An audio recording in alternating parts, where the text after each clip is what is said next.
नमस्कार मित्रों, योगा आज स्पिरिचुअल वर्ल्ड में आप सभी का स्वागत है।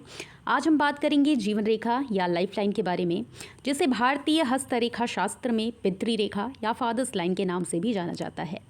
आप सभी जानते हैं कि हमारे हाथ में 7 महत्वपूर्ण रेखाएं होती हैं, जिसमें जीवन रेखा का एक विशेष महत्व होता है। वैसे तो जीवन रेखा पर यदि हम विस्तार से चर्चा करें तो ये वीडियो बहुत लंबा हो जाएगा। तो आज हम जीवन रेखा के एक विशेष गुण के बारे में बात करेंगे कि जीवन रेखा अगर दोमुही हो, जीवन रेखा अगर एक और शाखा निकलती हो, जीवन रेखा एक से अधिक शाखा में विभाजित हो या स्प्लिट एंड हो, तो इसका क्या फल होता है। चलिए तो हम अपना आज का वीडियो शुरू करते हैं। यहाँ आप देख रहे हैं कि मैंने एक हाथ का डायग्राम लिया है, जिसमें विभिन्न रेखाएं बनी हुई हैं। 7 महत्वपूर्ण रेखाओं के बारे में जिसमें मैंने चर्चा की, वो महत्वपूर्ण रेखाएं बनी हुई हैं। और पूर्व के वीडियो में मैंने बताया हुआ है कि हमारे हाथ में कहाँ विभिन्न ग्रहों का क्षेत्र होता है, जिसे हम अलग अलग पर्वत के नाम से जानते हैं। तो इन पर्वतों का कौन सा क्षेत्र होता है, उसके बारे में मैं इसलिए बात कर रही हूँ क्योंकि जब हम जीवन रेखा से निकलने वाली शाखा के बारे में बात करेंगे तो किन पर्वतों पर यह रेखा जा रही है, उसके अनुसार जातक का फलाफल निर्धारित होता है।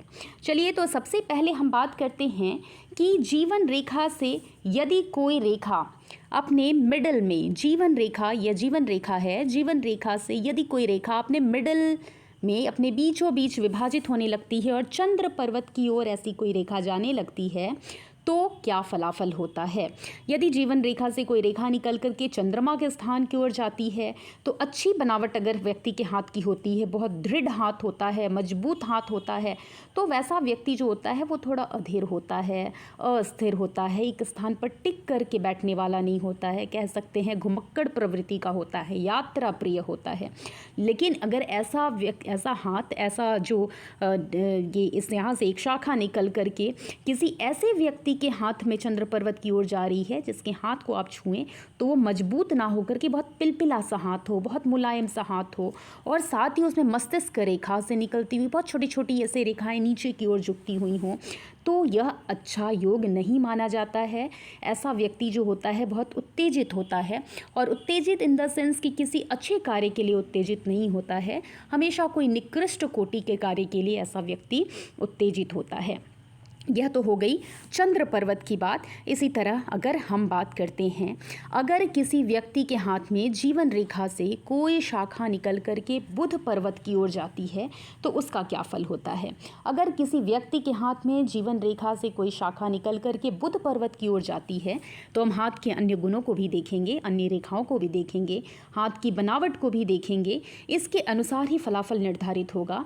लेकिन बुध क्षेत्र की ओर अगर कोई शाखा जाती है तो ऐसा व्यक्ति व्यापारिक या वैज्ञानिक क्षेत्र में बहुत सफल होता है। अगर हाथ वर्गाकार हो तो व्यापार में सफलता मिलती है या विज्ञान के क्षेत्र में सफलता मिलती है। अगर चमसाकार हाथ हो तो जातक कोई बहुत बड़ा आविष्कार कर सकता है, कोई खोज कर सकता है।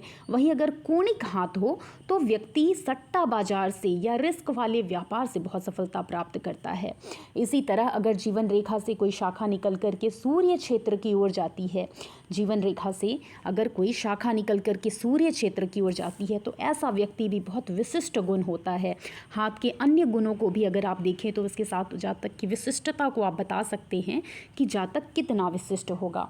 यदि जीवन रेखा से कोई शाखा निकल करके शनि पर्वत की ओर जाती है, या शनि का क्षेत्र है, अगर जीवन रेखा से कोई शाखा निकल करके शनि पर्वत की ओर जाती है तो ऐसा जातक भी बहुत अपने जीवन में अर्थ लाभ करता है, धन लाभ करता है। हालांकि उनको काफ़ी दृढ़ परिश्रम करना पड़ता है, और कई बार तो ऐसा होता है कि यह भाग्य रेखा है और इसके साथ ही जीवन रेखा से कोई शाखा निकल करके जाती है तो ऐसा लगता है कोई समानांतर रेखा जा रही है।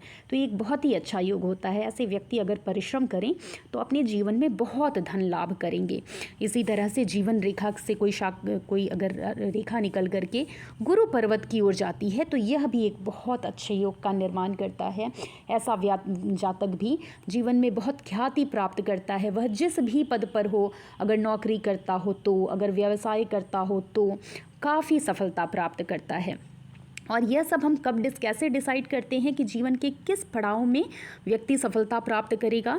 जैसे कि आप यहाँ देख सकते हैं कि अगर जीवन के शुरुआती वर्ष में, ये तो व्यक्ति विशेष के हाथ पर डिपेंड करता है कि जीवन के किस वर्ष में करेगा, किस वर्ष में उसे सफलता प्राप्त होगी। जैसे यहाँ आप देख रहे हैं कि जीवन के लगभग मिडिल एज में मैंने दिखाया है कि कोई शाखा निकल करके गुरु पर्वत की ओर जा रही है। हो सकता है कि यह जीवन के थोड़ा आखिरी छोर पर ही, जीवन रेखा के आखिरी छोर से ऐसी कोई रेखा निकल करके जा रही हो, या जीवन रेखा के बहुत पहले से शुरुआती छोर से निकल करके जा रही हो। तो उसी आयु में, ये आयु आपको, आप हाथ की जीवन रेखा को देख करके जो आयु आप डिसाइड करेंगे, या अन्य रेखाओं के माध्यम से, सिर्फ जीवन रेखा के माध्यम से आप आयु को डिसाइड नहीं कर सकते हैं, अन्य रेखाओं के माध्यम से आप जो आयु को डिसाइड करेंगे, जीवन के उसी पड़ाव में व्यक्ति उसी तरह से सफलता प्राप्त करेगा। इसी तरह से यदि जीवन रेखा अंत में 2 शाखा में विभाजित होती हो और ये जो है इन दोनों शाखाओं में दूरी बहुत अधिक हो, तो ऐसा व्यक्ति अपने जन्म स्थान से कहीं दूर उसकी मृत्यु होती है। यहाँ आप देख रहे हैं जीवन रेखा से एक शाखा निकल कर के गई है और काफ़ी दूर है उससे, तो ऐसे व्यक्ति की मृत्यु जन्म स्थान से काफ़ी दूर होती है। वहीं अगर जीवन रेखा से कोई शाखा निकल कर के शुक्र के क्षेत्र की ओर जा रही हो, तो ऐसे व्यक्ति को पैतृक धन संपत्ति से बहुत लाभ प्राप्त होता है। कई बार आपने देखा होगा कि कई व्यक्तियों के हाथ से जीवन रेखा के किसी एक पड़ाव में, किसी एक जगह पर बहुत महीन छोटी छोटी रेखाएं निकल कर के नीचे की ओर झुकी हुई रेखाएं होती हैं। तो ऐसे इस समय में आप देखेंगे जीवन के जिस पड़ाव में, जीवन रेखा के जिस पड़ाव में ऐसी रेखाएं देखने को मिलती हैं, वहाँ पर व्यक्ति बहुत अशांत होता है, कई तरह की बीमारियाँ उसे घेर लेती हैं। सामान्य रूप से माने तो ऐसा व्यक्ति की मृत्यु होने का जो समय होता है, उस वक्त आप देखेंगे जीवन रेखा के उस क्षेत्र में, उस पड़ाव में इस तरह की रेखाएं देखने को मिलती हैं। तो ये हमने बात की जीवन रेखा अगर 2 मुही हो, स्प्लिट एंड हो, तो उसका क्या फल होता है। चूँकि मैंने पहले भी बताया है कि जीवन रेखा अपने आप में एक बहुत व्यापक विषय है, जिससे हम बहुत कुछ डिसाइड कर सकते हैं व्यक्ति के जीवन के बारे में, व्यक्ति के जीवन में कब क्या घटित होने वाला है उसके बारे में। तो ये एक बहुत विस्तृत विषय है।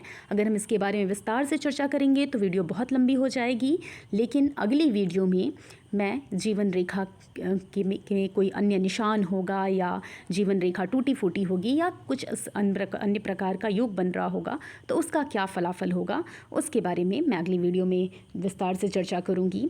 आज के लिए बस इतना ही। अगर आपको ये वीडियो पसंद आता है तो please like, share and subscribe ज़रूर करें। आप सभी का धन्यवाद।